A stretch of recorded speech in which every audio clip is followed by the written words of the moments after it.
Hey everyone, I'm Nato King, and it's time to do some more grinding, so I brought Red Rover back with me to tell us more about the folks and other stuff in this game. Yep, unfortunately you have to deal with me again.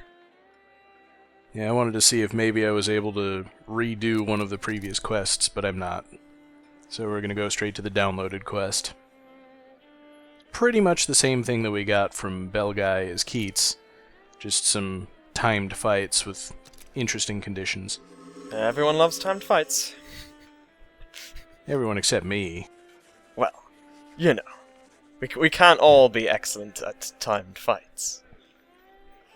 Not like... But there is one thing that I kind of wanted to do before getting too far into this particular video.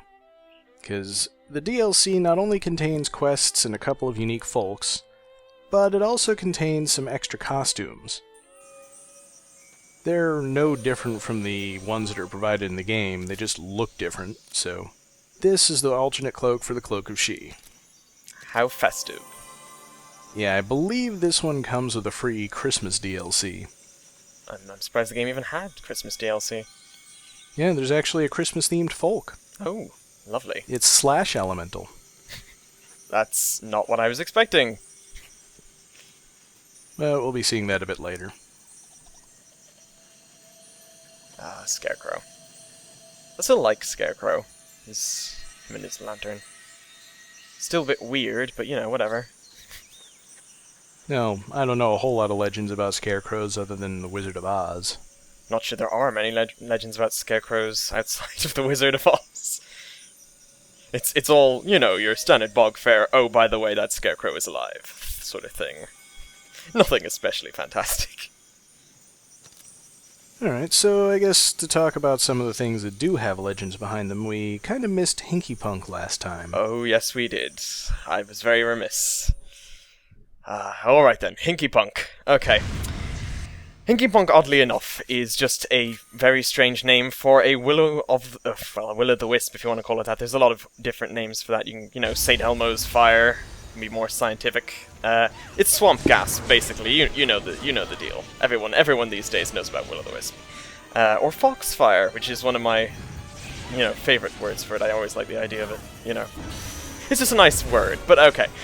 Basically, the gist of will-o'-the-wisp and Hinkypunk and foxfire, whatever you want to call it, is that it was these fairies that would carry around their little lanterns, usually torches more than lanterns, you know, brazier sort of things. And their whole job was to lure people, usually drunk people, walking around at night. It's they kind of have a different role depending on where you come from. So in Ireland, it's your standard bog fare, don't be walking home at night while drunk, sort of thing. Whereas in England, it's more, you know, you shouldn't be this far afield at night, you're gonna, you know, whatever. So, whereas in England, they were sort of a warning against travellers to be out and about at night, in Ireland, it was more an actually cautionary tale of the fact that if you're stumbling around highly inebriated at night, you'll probably fall into a bog. You know, it just sort of happens. So, what are you gonna do? And that's the story of the Hinkypunk. I don't know where the name came from, it's just a weird name. I guess people just come up with weird names for these things sometimes. But that's the story of the Hinkypunk. Probably all get their kids to name them. Well, you know how it is, I guess. Children have the best imaginations for... No, I don't know. Here, name this random mythological thing that's not even directed at you, child. Although, funny thing about the will-o'-the-wisps, of course, they're never as benevolent as they're portrayed these days. It's so sad. It's always... I don't know, I can very rarely recall them being benevolent. I'm looking at you, Disney. It's you. You and your Scottish movies. But anyway, we have a new folk. It's in this particular little battle. They're the Henki, if I'm not mistaken. Yep, there are a couple of Henki here. And they were a terrible, terrible thing to research, because they're so obscure. I think they're a very localized thing, because I can only find one reference to them. They're little German trolls, and that's about the gist of it. They don't have any interesting details, I don't have any fun stories about them, they're just trolls, I'm sorry. They don't even make cookies like Keebler elves? Nope. No cookies, no nothing. Nothing helpful whatsoever. They just sort of do troll things, I don't know. Whatever it is trolls do. Blow giant water bubbles at me. I was thinking more bridges, but water bubbles works too. I mean, that's what they do in the game. That's the only basis I've got. Well, maybe there's some tangential connection there. Who knows? I don't know. Maybe they're water trolls in German myth. I just don't know. No one seems to know. I guess they can't all be famous. No. Sometimes you just have to, you have to take on the Puka's less famous cousin from Germany. If I knew any German, I would have something cogent to say.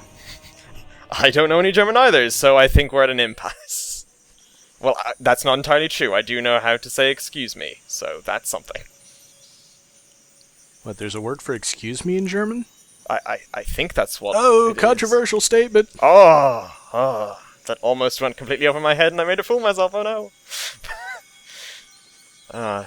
And we're back to Scarecrow with his helpful advice, as always. Yep. Yeah, the last rounds, the interesting condition that he put on the fight was, if you capture a Cumulus id, then you revive the folks you've already defeated. Ooh. Which you might have noticed I did several times. And this time, it's the same deal, but with Impet, so I'm putting the fairy cloak back on so I don't get bonded. A good idea. It's a very flowery cloak. Very flowery. But it works. It's effective. What can you say? Yeah, I still kind of like the wings hanging off the back there. I'm more intrigued by the headdress. I mean, what are those? I mean, I know they're flowers, but what kind of flowers? It's mysterious. I don't know. Anyway, Impets, which is the main thing of this fight, as you said. They are, as far as I can presume at least, just regular imps, and everyone's familiar with imps. You know, they're pretty famous. And we get to go back to Germany for them, because they are a big thing in Germany.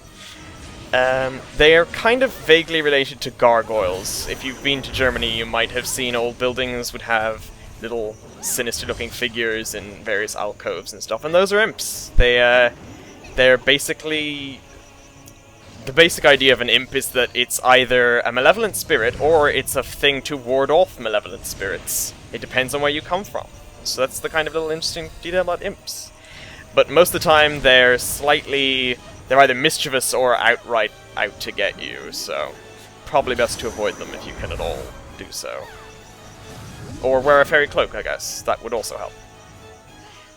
Yeah, at least against this particular variety. They don't damage you as far as I can tell. All they do is kind of get you covered in sticky gunk, and then you're frozen in place while something else attacks you.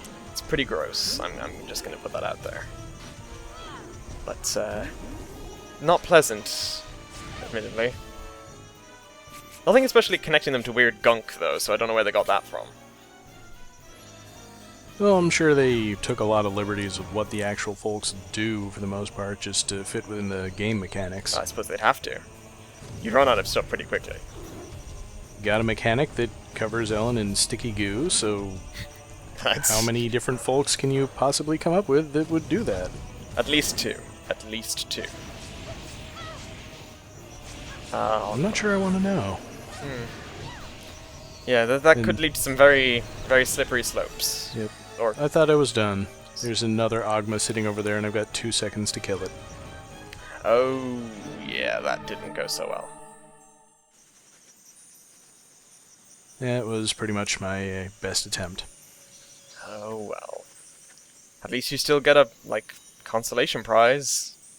I mean, that's something. Hey, pulse tree nuts! One of the most common items, although, granted, it is one that I need a lot of. You see? You see? Ah, Gancanagh. We didn't talk about Gancanagh before. I'm gonna do that now. I think it's a pretty good time. I don't know why he's got so much hair, but he is a thing. He's not called a Gancanagh unless you're being particularly anglicized, but maybe you are. Maybe that's where you come from. At least round about these parts, he's a Gancanagh, which is basically this spirit associated with love, of all things. Specifically, love directed towards the opposite sex. So, basically... ZZ Top. Yeah, but basically, his gist is that he sort of wanders around, skulking in valleys across the place, and if you happen to cross his path, it's kind of a bad thing. People that would have particularly bad luck with love and what have you, and especially those that wouldn't be able to to interact very well with members of the opposite sex, would be said to have crossed paths with the Gancanagh, which is essentially unintentionally cursed them with bad luck in terms of love. It's all very sad. He doesn't mean to ruin your love life, it just sort of happens. The pipe is, though, a very important part of his character, so I like that they included that. It's his main deal. He just sort of sits around smoking and cursing you with bad love. You know, as and you feeling really sorry for it, I'm sure. I'm sure. Well, yeah. As you may notice, I decided to attempt the same quest again because I did come so close the first time, and now I know what my mistake was. So I came back here, and since I've got to defeat a lot of these enemies anyway, I brought out Daru and Bugaboo, who both need to defeat 10 folks to level up. So, attempting to do a lot of defeating. Which segues me nicely into talk about Daru and Bugaboo, although we might say Bugaboo for a bit. Daru, to begin with, is kind of a mystery to me. I mean, obviously, he, I assume it's a he, looks like a Trent. I mean, this is pretty obvious. Except he's got, like, weird tendrils, but, you know. They look similar, but I can't see any specific similarity between them. You could argue that it might be meant to be more of a specific Dryad reference. Or, my second best guess is that it's meant to be, if you recall my talk about the Tuatha De Danann from the last video, you might possibly draw a connection between him and their mother goddess Danu, but I'm not so sure about it either way. Danu was typically a water goddess, or more specifically, a war goddess that later came to be associated with water by scholars because she may or may not have come from an older European goddess of the water and various such things, as, you know, these things tend to be. But, other than that, I have no guesses as to what Daru is meant to be. It's just a mystery. A very Trent-looking mystery, but a mystery nonetheless. So that's the story of Daru. It's the story of me fumbling with the menus. An apt equivalent to me fumbling with legends. So. Alright, so back to the room that gave me so much trouble before. I'm going to try a different strategy this time. Mostly killing things within the time limit. Sounds like a plan. I have my fingers crossed. But I think mainly the strategy this time is going to be take out the Kilmulas first, because they're just collected there on the ground. And it's different times during this room I kind of realized how silly it was not to leave Daru on my quick select. But, you know, take out the ones that I can reach. And then worry about the inputs, and just try not to go too far to either side and get either of the Ogmas involved until I'm ready for them. Yeah. Don't want to swamp yourself. But,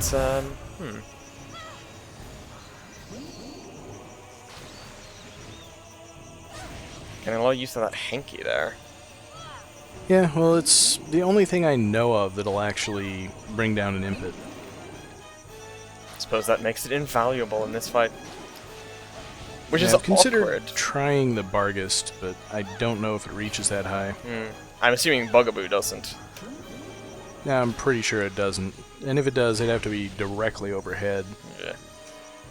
It's a pity, too, because that would have segued me nicely back into the Bugaboo, so now I'm just going to have to awkwardly shamble into it.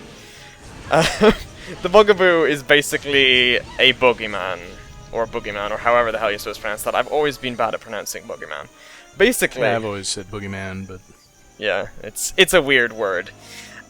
Basically, a Bugaboo is this mostly English creature. It has equivalents, needless to say, across everything, but they all go by different names.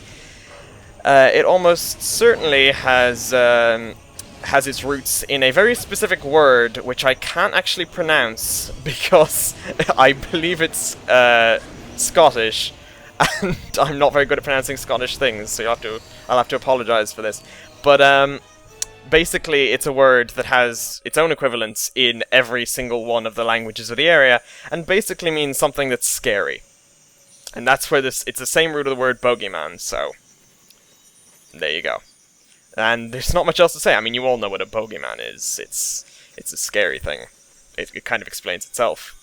So I figure most of its fear factor comes from the fact that you can't really describe it. I suppose that's the point, yeah.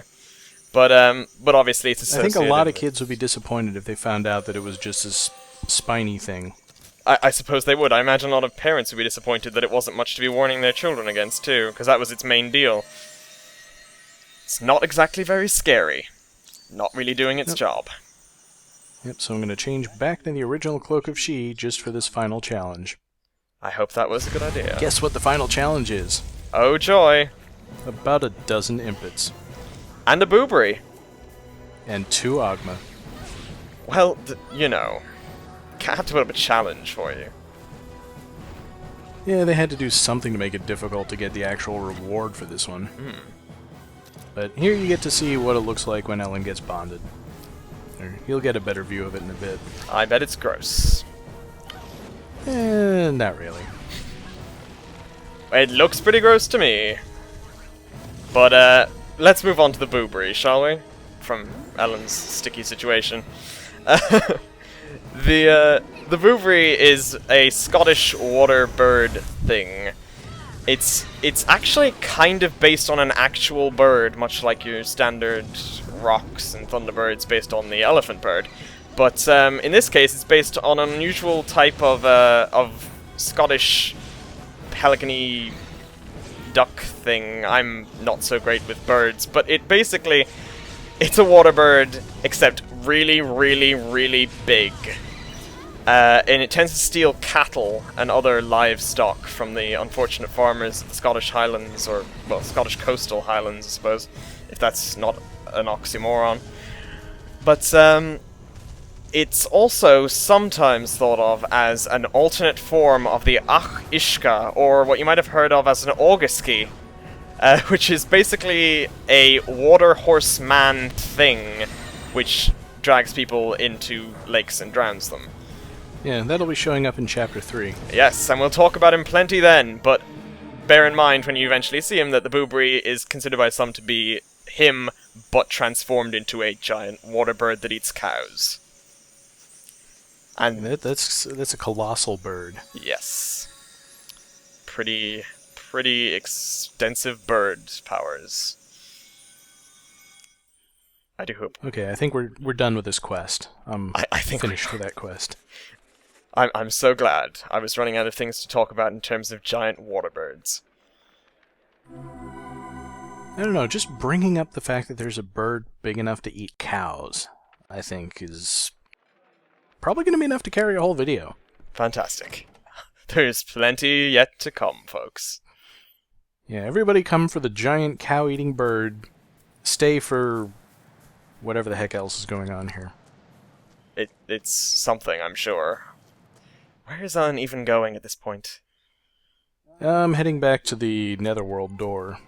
Ah, yes. Which, like I said in the previous video, is a lot closer to the rest of the village. Keats was way out near the lighthouse. Poor Keats. Well, you know, at least he gets to sightsee. I mean, I'm sure that's something to write about for his magazine. Lovely fauna and flora of Doolin. And the Doolin beyond. Yes. Ah. Might have to queue up some Twilight Zone theme in there or something. I am totally behind that. Oh, great. Okay, so we're back with the folks. Back to my territory. I hung out in this room probably more than I should have. I just got pissed at those impets for taking me down in the quest. Well, you gotta get your So I wanted to show them I can deal with you guys without the fairy cloak. In all my festive holiday glory.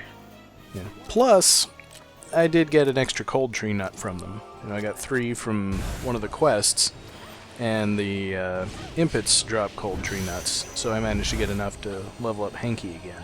Fantastic. Now his bubbles will be even more bubbly. Yeah, I think they're just cheaper to use. There is a final karma that'll raise his attack value right at the end, when I had to defeat 3 brownies. Ew. Well, I suppose if you're going to have to defeat anything, it might as well be something you can kind of only get to with Hinky. And one more Puka. He thinks he's going to do something. That poor fool. Never stood a chance. Not against the might of a Puka. Wait. My Puka. Oh, so... My Puka beats their Puka. Your Puka is just so much better than your bog standard Puka. It's the best kind of Puka. Here's someone else we can talk about. Yes. The good old Catshi, or Kate she. It's Scottish again. It's hard for me to pronounce, but basically the gist of a Catshi is that it has 2 alternate versions depending on where you come from. It's by far the more acknowledged and feared in Scotland, where it is basically either a folk hero as the king of the cats, or, entirely separately, it is a force that comes to steal the souls of the dead after they die, which is pretty grim. The basic gist of that kind of Catshi over in Scotland is it's the excuse for funerary games. So basically, people engage in singing and dancing and wrestling and waking the dead in all manner of ways, shape and form, in order to sort of distract the Catshi and keep it away from the dead body so it can't, like, you know, steal the soul of the dead person, which is a pretty grim thing for a cat to do, if truth be told. Especially one that in this game puts things to sleep. Exactly. That would be even worse. But in Ireland it's much less common and even less well cared about. It's basically just a weird cat that has to do with fairies. It's like little more than a cat that hangs out in fairy-related places. It's not especially spooky or interesting or has anything much to do with anything.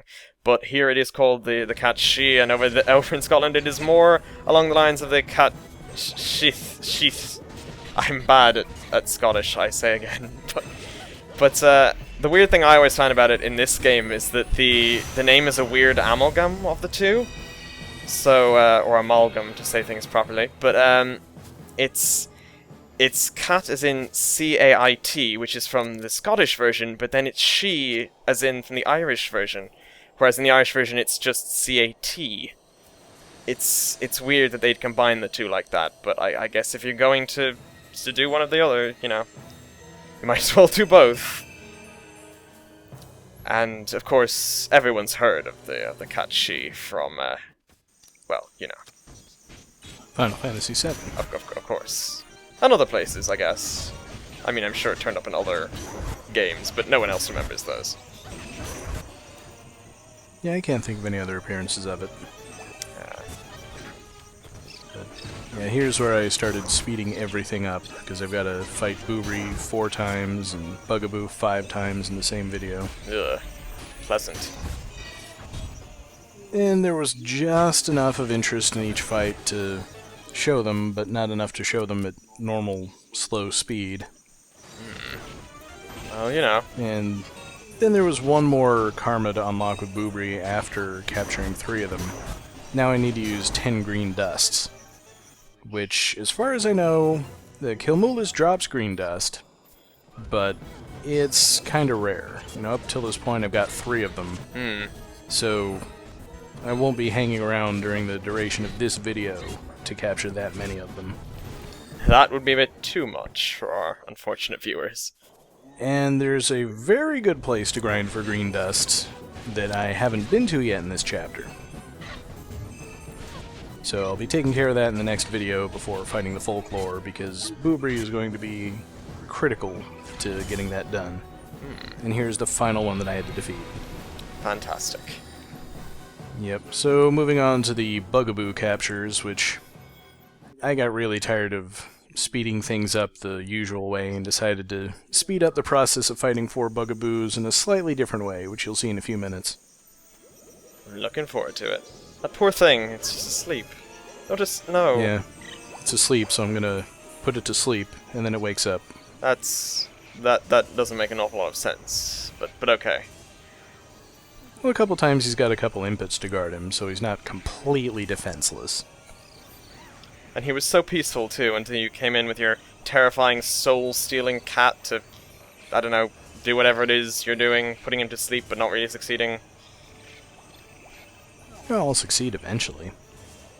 But by then, he'll just be, you know, dead. It's all very depressing, I assure you.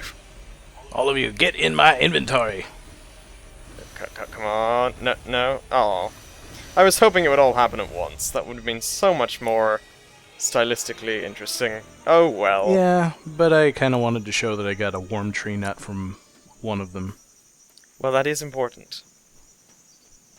We need to know. One of these days, I'm going to find something that needs warm tree nuts, and then I'm going to have billions of them.